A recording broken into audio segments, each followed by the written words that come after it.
Top news की शुरुआत करते हैं हेडलाइंस के साथ। भगवान केदारनाथ के दर्शन से की प्रधानमंत्री नरेंद्र मोदी ने उत्तराखंड दौरे की शुरुआत। मंदिर के भीतर की विशेष पूजा अर्चना। केदारनाथ के बाद जाएंगे बद्रीनाथ। सीसीआई की गूगल पर बड़ी कार्रवाई, लगाया 1337.76 करोड़ का जुर्माना।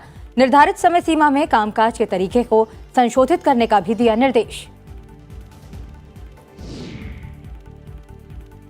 कोयला मंत्री प्रहलाद जोशी ने किया दावा, 2024 तक देश में बंद हो जाएगा कोयले का निर्यात। कोयला खदान नीलामी प्रक्रिया को भी बताया खास।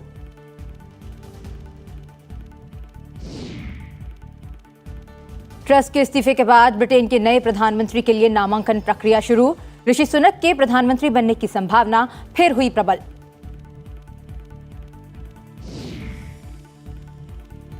और T20 विश्व कप में सुपर 12 में पहुंचने वाली पहली टीम बनी श्रीलंका। नामीबिया यूएई मुकाबला आज। सुपर 12 में पहुंचने के लिए वेस्ट इंडीज को आज आयरलैंड से जीतना जरूरी।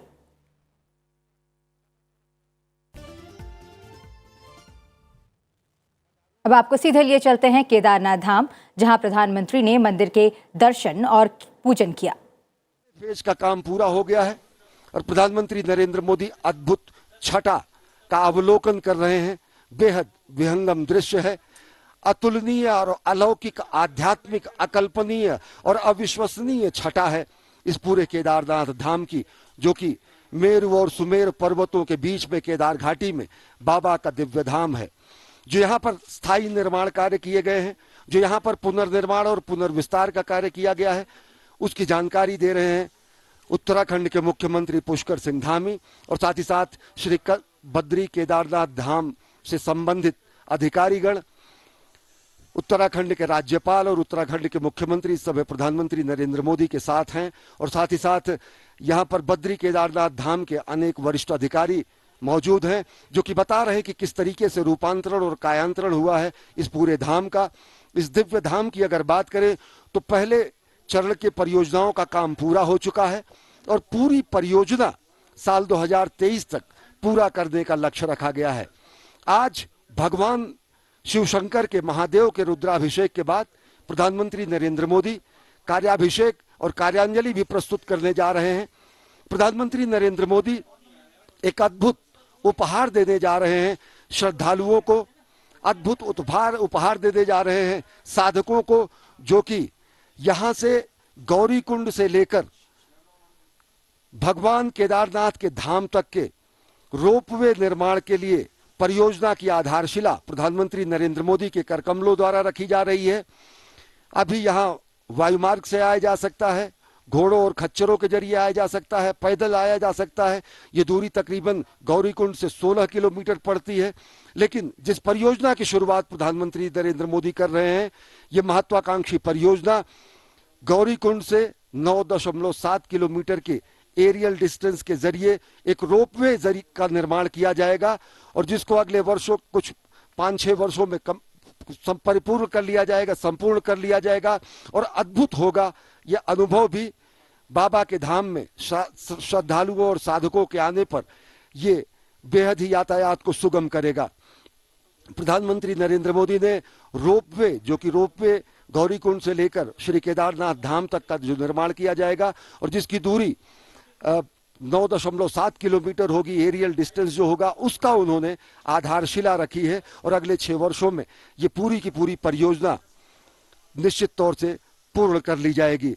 इस समय प्रधानमंत्री नरेंद्र मोदी भगवान केदारनाथ धाम के परिसर में हुए विकास कार्यों का मुआयना कर रहे हैं, निरीक्षण कर रहे हैं और साथ ही साथ वो जा रहे हैं भगवान जगत गुरु आदि शंकराचार्य की समाधि स्थली की तरफ। आदि शंकराचार्य की वो समाधि स्थली जो साल 2013 के जल प्रलय में पूरी तरीके से नष्ट हो गई थी। भगवान शंकर का अगर देखें तो भगवान शंकर ने, आदि गुरु शंकर ने चारों धामों की स्थापना करके भारत के भौगोलिक, सांस्कृतिक, आध्यात्मिक एकीकरण का उन्होंने कार्य किया।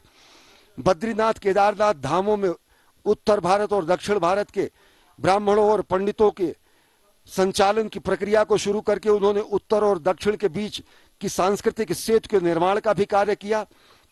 देश के सांस्कृतिक और आध्यात्मिक एकीकरण और भौगोलिक सीमा का चिन्हांकन और रूपांकन भी आद्य गुरु शंकराचार्य ने किया। और यही आदि गुरु शंकराचार्य की कर्मस्थली रही, तपस्थली रही और महासमाधि स्थली भी रही। इस समय प्रधानमंत्री नरेंद्र मोदी भगवान आदि गुरु शंकराचार्य जी की समाधि स्थली पर पहुंचे हैं, उन्हें पुष्पांजलि अर्पित करने के लिए। समूची ये समाधि नष्ट हो गई थी साल 2013 के महाप्रलय में, जल प्रलय में, और प्रधानमंत्री नरेंद्र मोदी के दिशा निर्देशन में और उनके ही दिशा निर्देश में इस पूरी के पूरे समाधि स्थल को विकसित किया गया। भगवान शंकराचार्य की प्रतिमा का अनावरण इससे पहले नवंबर 2021 में जब प्रधानमंत्री नरेंद्र मोदी आए थे तो उन्होंने उसका लोकार्पण किया, शिवार्पण किया, विश्वार्पण किया। और अब आदि गुरु शंकराचार्य की उस समाधि स्थली के पुनरुज्जीवन के बाद, पुनर्स्थापना के बाद प्रधानमंत्री नरेंद्र मोदी पहुंचे हैं आदि गुरु शंकराचार्य के समाधि स्थली में पुष्पांजलि अर्पित करने के लिए।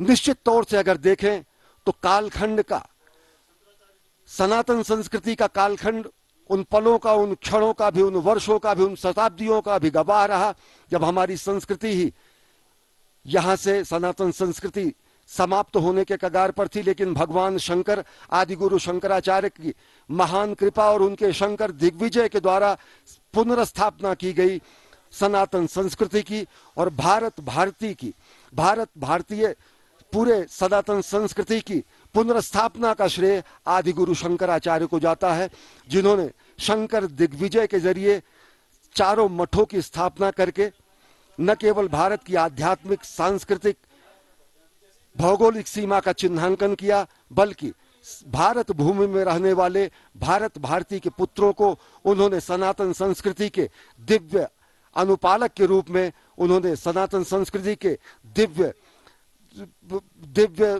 अनुपालक के रूप में उन्होंने, भगवान शंकर ने इस पूरे के पूरे सनातन संस्कृति की पुनर्स्थापना का कार्य किया।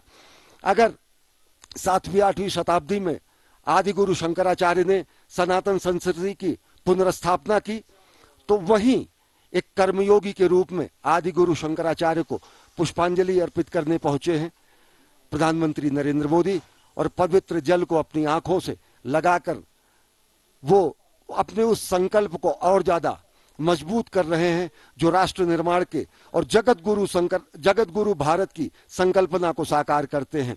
जगत गुरु शंकराचार्य ने अगर सनातन संस्कृति के सभी दिव्य स्तंभों की पुनर्स्थापना की, तो प्रधानमंत्री नरेंद्र मोदी ने इस अपने 8 वर्ष के कार्यकाल में सनातन संस्कृति और भारत भारतीयता के अनेक प्रकाश स्तंभों को भी पुनर्स्थापित किया, उनका कायांतरण किया। चाहे वो सोमनाथ के मंदिर के विस्तार की बात हो, चाहे वो भगवान श्री राम के जन्मस्थान पर दिव्य भव्य मंदिर के निर्माण की बात हो, चाहे काशी विश्वनाथ में मां गंगा को गंगाधर से मिलाने का पुनीत कार्य करने वाले काशी विश्वनाथ धाम के कॉरिडोर के शिवार्पण की बात हो, या फिर अभी चंद दिनों पहले महाकाल के दरबार में महाकाल कॉरिडोर के शिवार्पण की बात हो।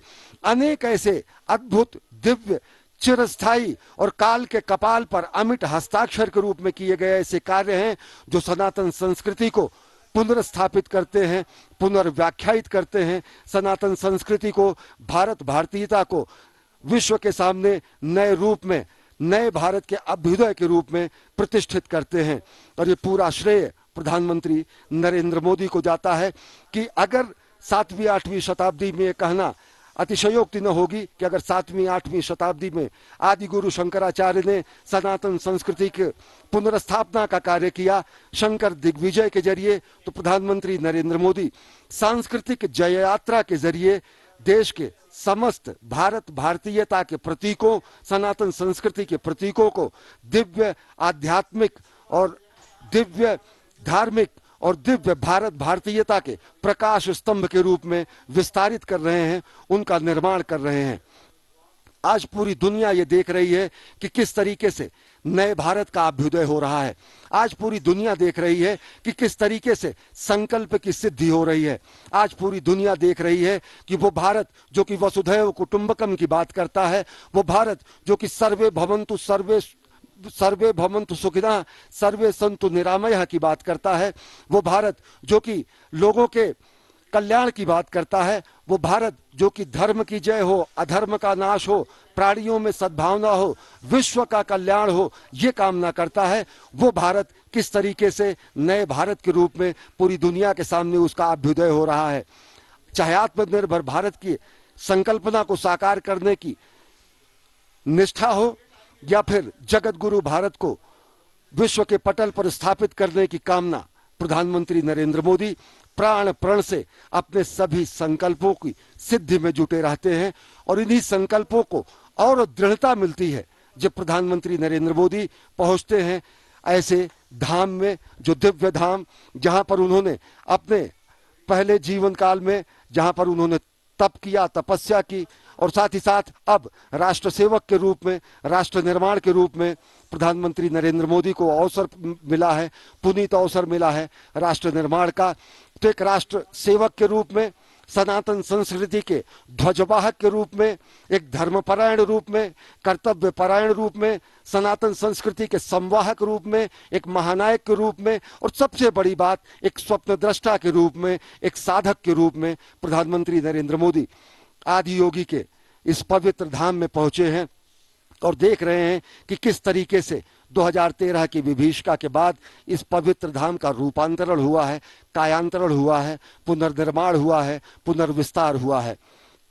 अगर देखें तो अब तक के पहले फेज की जो परियोजनाएं हैं उनमें प्रधानमंत्री नरेंद्र मोदी के कुशल निर्देशन में केदारनाथ धाम में पहले फेज के काम पूरे हो चुके हैं।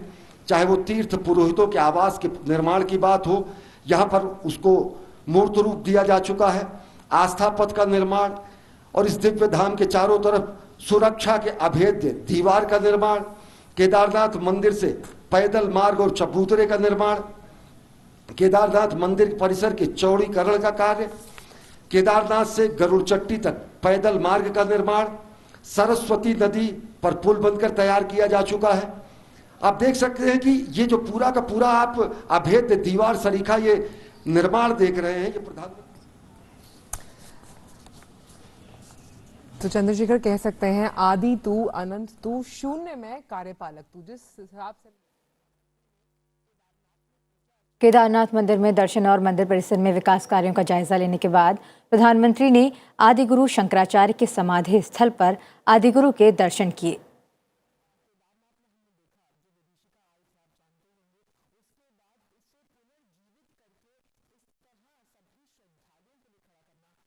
साथ ही आज प्रधानमंत्री केदारनाथ रोपवे परियोजनाओं की आधारशिला भी रखेंगे। केदारनाथ रोपवे लगभग 9.7 किलोमीटर लंबा होगा। ये गौरीकुंड को केदारनाथ से जोड़ेगा, जिससे दोनों स्थानों के बीच यात्रा का समय वर्तमान में 6 से 7 घंटे से कम होकर लगभग 30 मिनट का रह जाएगा। हेमकुंड रोपवे गोविंद घाट को हेमकुंड साहिब से जोड़ेगा। ये लगभग 12.4 किलोमीटर लंबा होगा और यात्रा समय को 1 दिन से कम करके केवल 45 मिनट तक सीमित कर देगा। ये रोपवे खांगरिया को भी जोड़ेगा, जो फूलों की घाटी राष्ट्रीय उद्यान का प्रवेश द्वार है। इस रोपवे को लगभग 2430 करोड़ रुपए की लागत से विकसित किया जाएगा। ये परिवहन का एक पर्यावरण अनुकूल साधन होगा, जो आवागमन को सुरक्षा और स्थिरता प्रदान करेगा। इस अहम बुनियादी ढांचे का विकास धार्मिक पर्यटन को बढ़ावा देगा, जिससे क्षेत्र में आर्थिक विकास को रफ्तार मिलेगी और साथ ही साथ रोजगार के कई अवसर पैदा होंगे। प्रधानमंत्री नरेंद्र मोदी शनिवार को 10 लाख कर्मियों के लिए नियुक्ति अभियान की शुरुआत करेंगे। इस अभियान को रोजगार मेले का नाम दिया गया है। इस दौरान प्रधानमंत्री 75,000 नवनियुक्त युवाओं को नियुक्ति पत्र सौंपेंगे। पीएमओ ने एक बयान में गुरुवार को ये जानकारी दी। प्रधानमंत्री वीडियो कॉन्फ्रेंस के माध्यम से युवाओं को संबोधित भी करेंगे। युवाओं के लिए रोजगार के अवसर प्रदान करने और नागरिकों का कल्याण सुनिश्चित करने की प्रधानमंत्री नरेंद्र मोदी की प्रतिबद्धता को पूरा करने की दिशा में ये एक महत्वपूर्ण कदम होगा। लोकसभा अध्यक्ष ओम बिरला ने गुरुवार को संसद के नए भवन के निर्माण कार्य का निरीक्षण किया। इस मौके पर उन्होंने वहां काम कर रहे श्रमिकों को दीपावली की शुभकामनाएं दी। लोकसभा अध्यक्ष ने कहा कि संसद के निर्माण कार्य में जुटे लोग जिस कड़ी मेहनत और परिश्रम से लोकतंत्र के मंदिर का निर्माण कर रहे हैं, इसके लिए वे साधुवाद के पात्र हैं। उन्होंने कहा कि कई श्रमिक ऐसे हैं जो भवन के शिलान्यास से लेकर आज तक यहां पर काम कर रहे हैं। लोकसभा अध्यक्ष ने भवन की नींव से लेकर शीर्ष तक के निर्माण कार्य से जुड़े संस्मरण भी साझा किए। उन्होंने कहा कि इन श्रमिकों के चेहरों पर संसद के नए भवन के निर्माण कार्य से जुड़े होने का गौरव साफ दिखाई दे रहा है। उनका पसीना और श्रम देश में लोकतांत्रिक मूल्यों के सुदृढ़ीकरण में अहम योगदान देगा। आज से डिफेंस एक्सपो को जनता के लिए खोला जा रहा है। रक्षा मंत्री राजनाथ सिंह ने गुरुवार को कहा कि केंद्र सरकार की कोशिश 2025 तक रक्षा उत्पादन कारोबार को 22 अरब डॉलर तक ले जाने की है। गांधीनगर में चल रहे डिफेंस एक्सपो 2022 के तहत रक्षा के लिए निवेश कार्यक्रम को संबोधित करते हुए रक्षा मंत्री ने निवेशकों से अपील की कि वे मुद्दों के समाधान के लिए बिना किसी झिझक के उनसे या रक्षा मंत्रालय के अधिकारियों से संपर्क करें। रक्षा मंत्री ने निजी क्षेत्र के निदेशकों से अपील की कि वे आगे आएं और भारतीय रक्षा उद्योग में निवेश करें, क्योंकि वे इस समय अहम मुकाम पर है। उन्होंने कहा कि बड़े उद्योग ही नहीं, स्टार्टअप और एमएसएमई भी अब रक्षा क्षेत्र से जुड़े हैं और रक्षा क्षेत्र के लिए ये स्वर्णिम काल है। केंद्रीय मंत्री ने कहा कि केंद्र सरकार ने रक्षा क्षेत्र में स्थानीय उत्पादन के लिए कई कदम उठाए हैं और सुधार कार्य किए हैं। मेरा विश्वास है कि नई ऊर्जा के साथ आगे बढ़ रही इंडियन डिफेंस इंडस्ट्री में ग्रोथ की अपार संभावनाएं हैं। आज पूरा विश्व भारत को आशा और विश्वास की निगाहों से देख रहा है।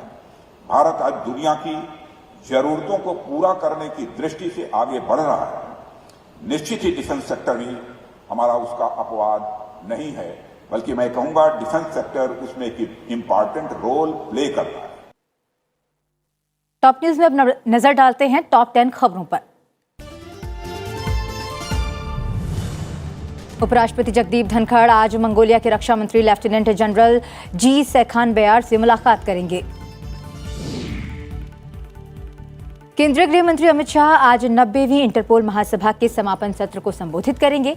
दिल्ली के प्रगति मैदान में आयोजित इस महासभा में 195 देशों के प्रतिनिधियों ने शिरकत की है।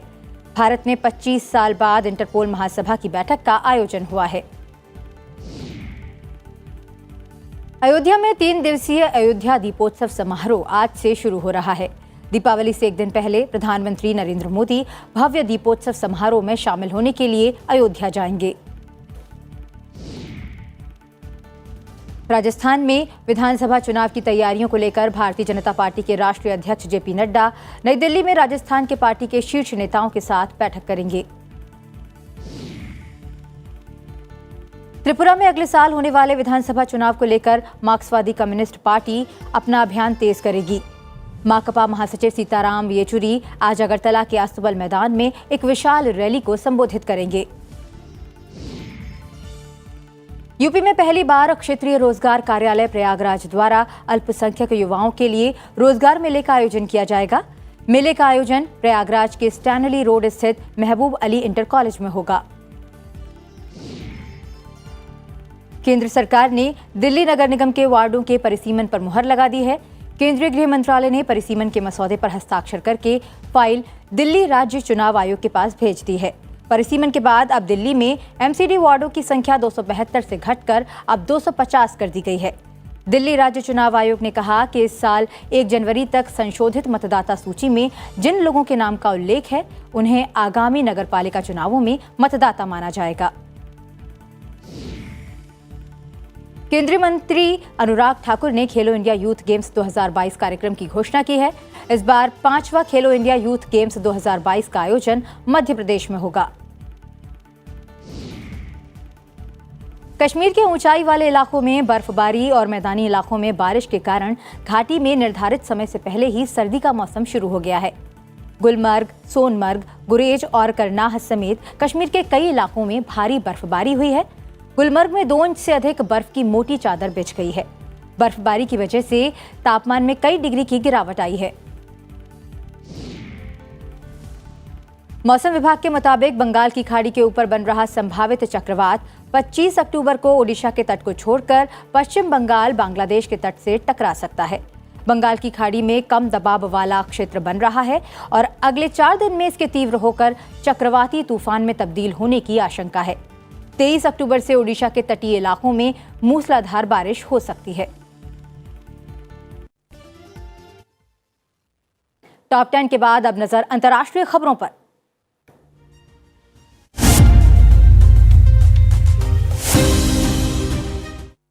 रूस और यूक्रेन में अब ईरान और उनके देश के सैनिकों की संलिप्तता देखने को मिल रही है। इस बात का दावा अमेरिका ने किया है।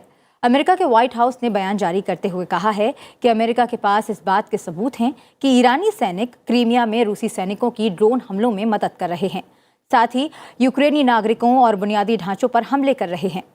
आपको बता दें कि क्रीमिया यूक्रेन का वो हिस्सा है जिस पर रूस ने 2014 में बल प्रयोग के जरिए अंतर्राष्ट्रीय कानूनों का उल्लंघन करते हुए कब्जा जमा लिया था।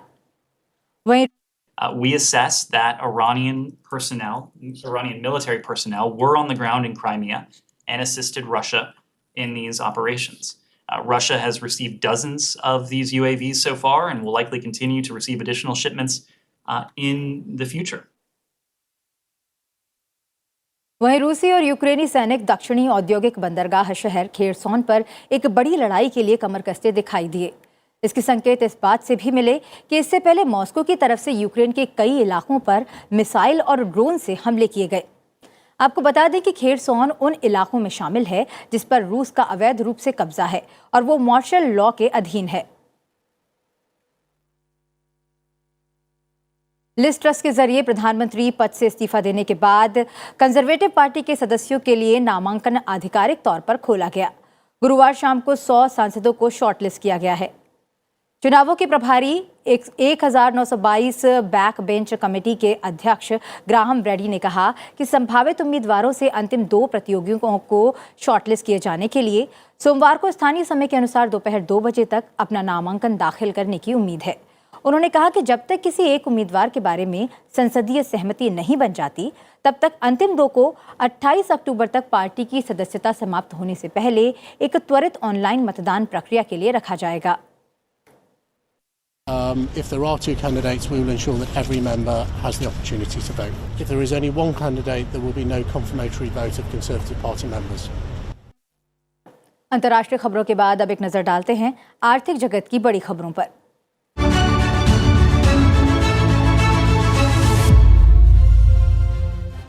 भारतीय प्रतिस्पर्धा आयोग ने गुरुवार को टेक दिग्गज गूगल पर एंड्रॉयड मोबाइल डिवाइस इकोसिस्टम में कई बाजारों में अपनी प्रमुख स्थिति का दुरुपयोग करने के लिए 1337.76 करोड़ का जुर्माना लगाया है। एंड्रॉयड मोबाइल उपकरण क्षेत्र में बाजार में अपनी मजबूत स्थिति का दुरुपयोग करने को लेकर ये कार्रवाई की गई। इसके अलावा सीसीआई ने प्रमुख इंटरनेट कंपनी को अनुचित कारोबारी गतिविधियों को बंद करने का निर्देश दिया है। आयोग ने गुरुवार को विज्ञप्ति में कहा कि गूगल को एक निर्धारित समय सीमा के भीतर अपने कामकाज के तरीके को संशोधित करने का निर्देश भी दिया गया है। कोयला मंत्री प्रहलाद जोशी ने बृहस्पतिवार को कहा कि कोयले का आयात उल्लेखनीय रूप से घटा है और वर्ष 2024 तक वो इसका आयात बंद कर दिया जाएगा। नियंत्रक एवं महालेखा परीक्षक कार्यालय के एक कार्यक्रम में संबोधित करते हुए उन्होंने कहा कि वाणिज्यिक कोयला खदान नीलामी को मौजूदा सरकार ने संस्थागत रूप दिया है, जिससे नीलामी की प्रक्रिया पूरी तरह से पारदर्शी हो गई है। और अब बात खेल जगत से आने वाली बड़ी खबरों की।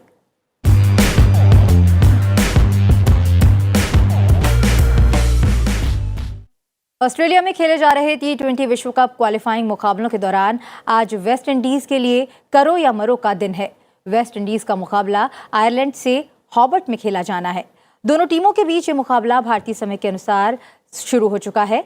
ये मैच वेस्ट इंडीज और आयरलैंड दोनों ही टीमों के लिए महत्वपूर्ण है, क्योंकि जो भी ये मुकाबला जीतेगा वो अंतिम 12 में पहुंच जाएगा। टॉप न्यूज में फिलहाल इतना ही।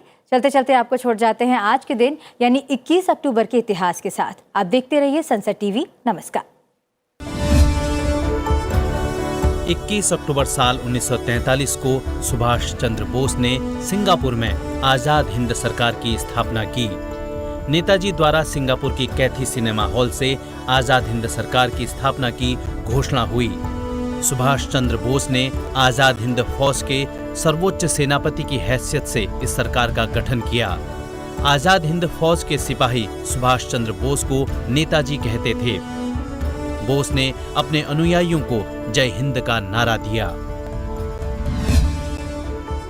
21 अक्टूबर साल 1833 को अल्फ्रेड बर्नार्ड नोबेल का जन्म स्वीडन के स्टॉकहोम में हुआ। वो एक महान रसायन शास्त्री और इंजीनियर थे। अल्फ्रेड नोबेल ने डायनामाइट और अन्य शक्तिशाली विस्फोटकों का आविष्कार किया। मानव हित की आकांक्षा से प्रेरित होकर नोबेल ने अपने धन का उपयोग एक ट्रस्ट स्थापित करने में किया। नोबेल फाउंडेशन नाम से इस ट्रस्ट की स्थापना 1900 में की गई, जिससे हर साल भौतिकी, रसायन, चिकित्सा, साहित्य और विश्व शांति के क्षेत्रों में सर्वोत्तम कार्य करने वालों को पुरस्कार दिया जाता है और यहीं से उनके नाम से विश्व विख्यात नोबेल पुरस्कार की शुरुआत हुई।